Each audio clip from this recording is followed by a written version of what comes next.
Oi, gente, tudo bem com vocês? Eu espero que estejam bem. Hoje a gente vai estar encerrando o oitavo módulo, falando sobre a igreja primitiva, né? Hoje é a terceira aula e nós vamos falar sobre a restauração da igreja. Peço que vocês anotem as dúvidas de vocês, que façam um comentário lá no nosso grupo do WhatsApp sobre essa aula, se assistiu, se ficou alguma questão, tá bom? Em 1513, Leão X assume o papado aos 13 anos de idade. E ele foi o último não sacerdote a ser eleito papa. Em 1517, a Igreja Católica vendia indulgências para a construção da Basílica de São Pedro. E isso foi no tempo de Martim Lutero. Por causa da construção da Basílica de São Pedro, um esforço especial foi feito pelo Papa para levantar dinheiro através de concessões de indulgências. E John Tetzel, conhecido como homem de má conduta, mas que era habilidoso na arte de levantar fundos, foi indicado para vender essas indulgências na Alemanha.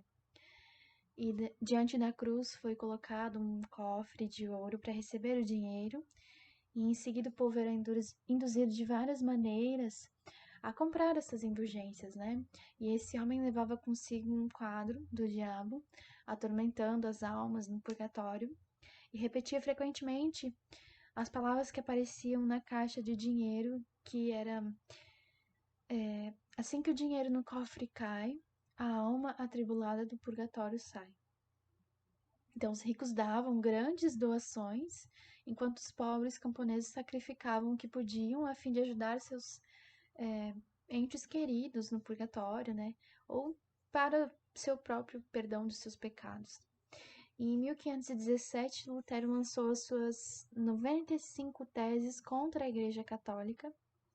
Lutero se rebelou contra isso e afixou na porta da igreja de Wittenberg uma lista de 95 teses que foram muito debatidas. Elas negavam o direito divino do papado e as indulgências, defendendo a justificação pela fé e a interpretação individual da Bíblia. E Martinho Lutero, vou falar um pouquinho para vocês sobre ele. Ele era um jovem muito culto, ele era estudante de direito e ele ficava perturbado por algumas perguntas a respeito das quais não tinha certeza, não encontrava resposta. Ele era membro da igreja, mas ele não tinha certeza da sua salvação pessoal. E aquela preocupação espiritual levou ele a abandonar a carreira de direito, entrar em um mosteiro, onde ele esperava encontrar as respostas das suas interrogações. Mas quanto mais ele estudava, mais ele se preocupava com a sua condição pecaminosa e indigna. E ele decidiu ir para Roma, o centro da religiosidade, onde observou o povo e começou a questionar as obras que ali eram praticadas pelos cristãos, sob orientação da igreja. E um dia, subindo as escadas de Catedral de São Pedro, ele repetindo o Pai Nosso a cada degrau para livrar seu avô do purgatório, veio-lhe a pergunta: quem pode garantir que isso é verdade? Então ele passou a observar criticamente as tradições da igreja, ficou chocado com o uso das indulgências para libertar os homens da responsabilidade de ter vidas santas. Então, em 1517, Deus veio ao seu encontro, enquanto ele lia Romanos 1, 16, 17, e pelo Espírito Santo veio e vivificou a palavra da verdade na vida dele, e Lutero percebeu que o justo viverá pela fé, né? Então, ele comunicou a sua descoberta à igreja, querendo que todos experimentassem a salvação pessoal, né? E a igreja romana o condenou. Ele começou a pregar contra as doutrinas que haviam causado a queda da igreja, ensinou que só Jesus era mediador entre Deus e o homem. Ele combateu as indulgências e falou que o cristão arrependido podia receber pleno perdão se aproximasse de Jesus com fé. Sua pregação conseguiu adeptos e acabou causando uma divisão na igreja, da qual se originou a Igreja Luterana. Logo, Deus começou a usar outros homens para revelar os passos seguintes da verdade. Então, vocês lembram que na última aula eu falei para vocês, a gente começou a falar Poxa, será que Deus, vendo tudo aquilo que estava acontecendo, a queda da igreja, o declínio dos cristãos, vivendo, adorando santos e outros deuses, porque o paganismo entrou ali, Deus não, tipo assim, não fez nada. Não, Deus levantou, sempre tem uma porção, né? Uma porção separada que acredita nele, que crê nele, que tem bem firme os princípios e os valores dele. E aqui a gente vai falar um pouquinho sobre eles agora, né?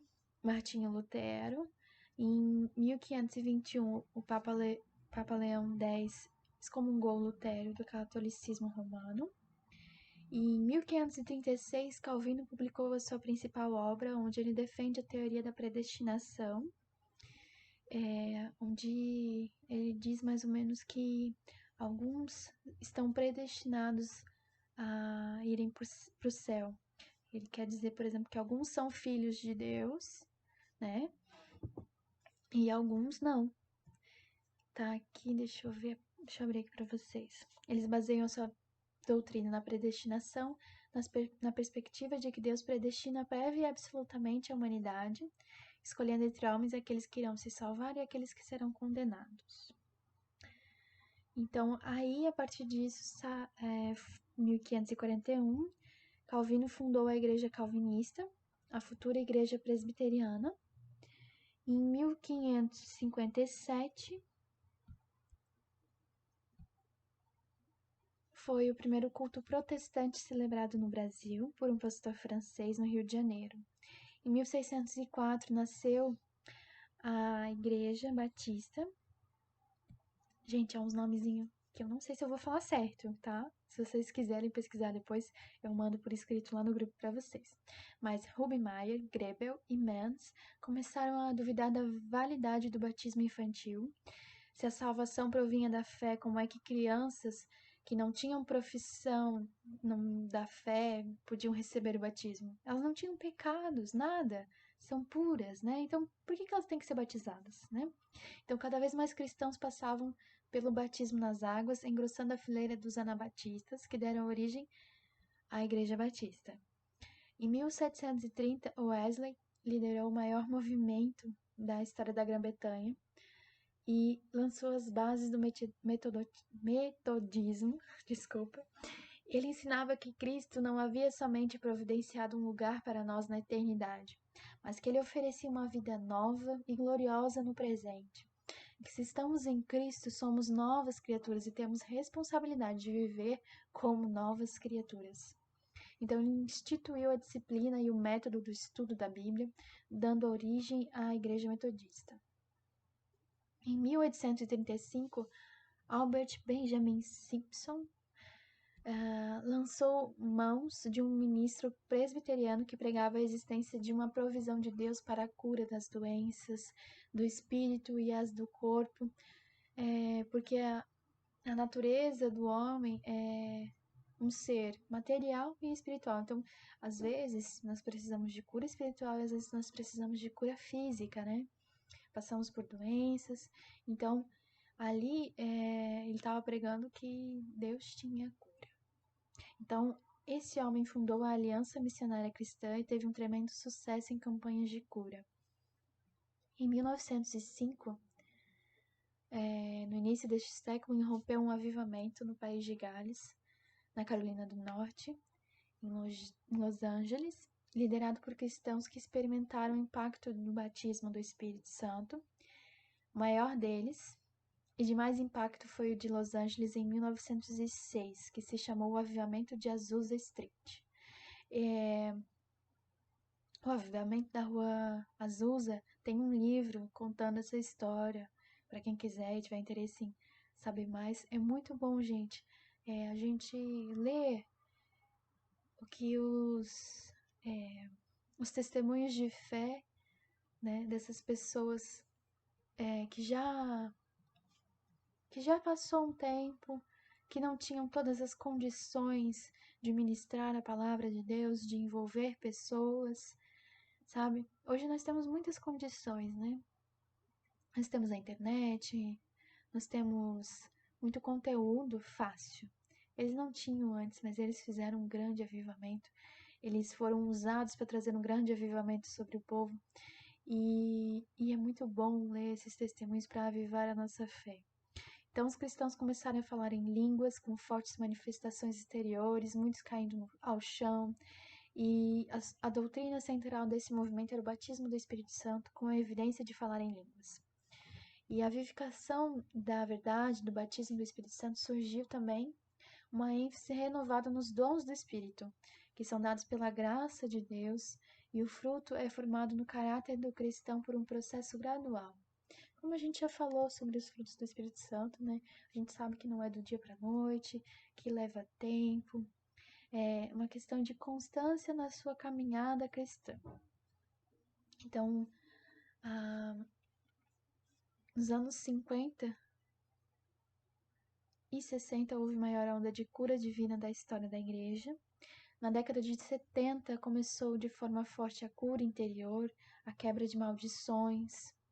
Quem já foi no encontro com Deus já passou por esse momento onde tem uma ministração falando sobre isso, sobre quebra de maldições na família, né? Maldições hereditárias, né?